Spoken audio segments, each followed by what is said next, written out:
मोटरवरून गाडीने स्पीड पकडायला लागला आणि ती मोठमोठे ओरडत होती, भाऊ मला वरती उडून घ्या, भाऊ मला वरती उडून घ्या.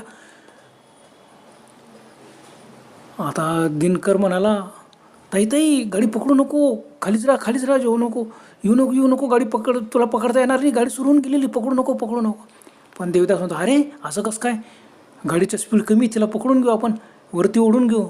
देवदास असं म्हणालाच. दिनकर म्हणा, अरे जाऊ दे रे, कशाला पकडतो रे, बाई माणूस यांनी गाडी सटकली वगैरे, तिच्या हात वगैरे.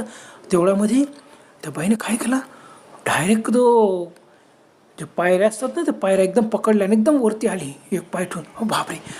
हा ती वरतीचं तिने दांडा पकडला. दांडा पकडताच देवदास बसलेलाच होता. त्याने काय केलं, फटकन त्या बाईचा हात पकडला, एक हात, आणि तिला वरती खेचायला लागला. आणि पायरीवरती चढून गेली. तिच्या हातात बॅग नव्हती, काहीच नव्हती. दिनकर घाबरला. दिनकर म्हणाला, अरे नीट पकड तू पडशील.